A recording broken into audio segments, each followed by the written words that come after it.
and welcome to Pro Tips. I'm Betsy Wallace here with you today to give you a short bite episode. We're talking tips, techniques, and well-earned wisdom in 6 minutes or less.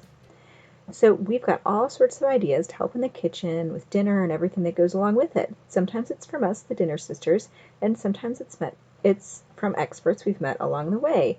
And this week we're going to pull out a pro tip from our episode we did with Ethan from Burlap and Barrel, and he's going to explain the difference between herbs and spices, which I thought was just fascinating.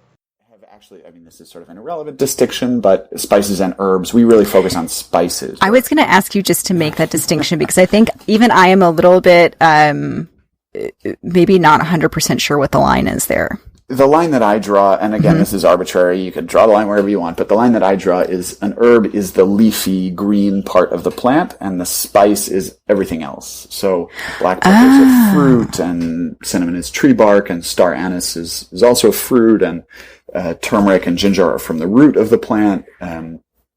So when we're talking about like a thyme or basil or something like that, even if it's in a dried form, I think they freeze dry those things. That's not really, it's like a dried herb rather than a spice. Right. That's okay. How I talk about them. Yeah. Exactly. Okay. So what we're doing in upstate New York with an amazing organic farm, one of the oldest organic farms in the state called Norwich Meadows Farm, they agreed to grow coriander seeds for us. And so they always grow cilantro. Coriander and cilantro are the same plant. They usually cut the cilantro when it's fresh and sell the leaves in the green market in Union Square in New York City. But they agreed to grow about an acre of leaves for us, of cilantro plants for us, and not harvest the leaves, let it go to seed. Yeah. This is something they hadn't done before because the economics are pretty tricky, that they can make a lot more money with a lot less work selling bunches of leaves as opposed to waiting longer, doing more work to harvest the seeds, drying the seeds, and then trying to sell those, which ultimately are something that people are going to be less willing to pay for.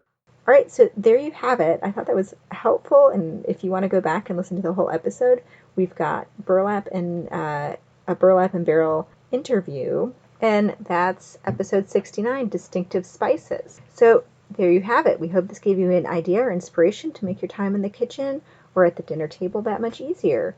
If you think you have a great pro tip to share with us, let us know. You can email us at dinnersisters@gmail.com or find us on Facebook at Dinner Sisters Podcast.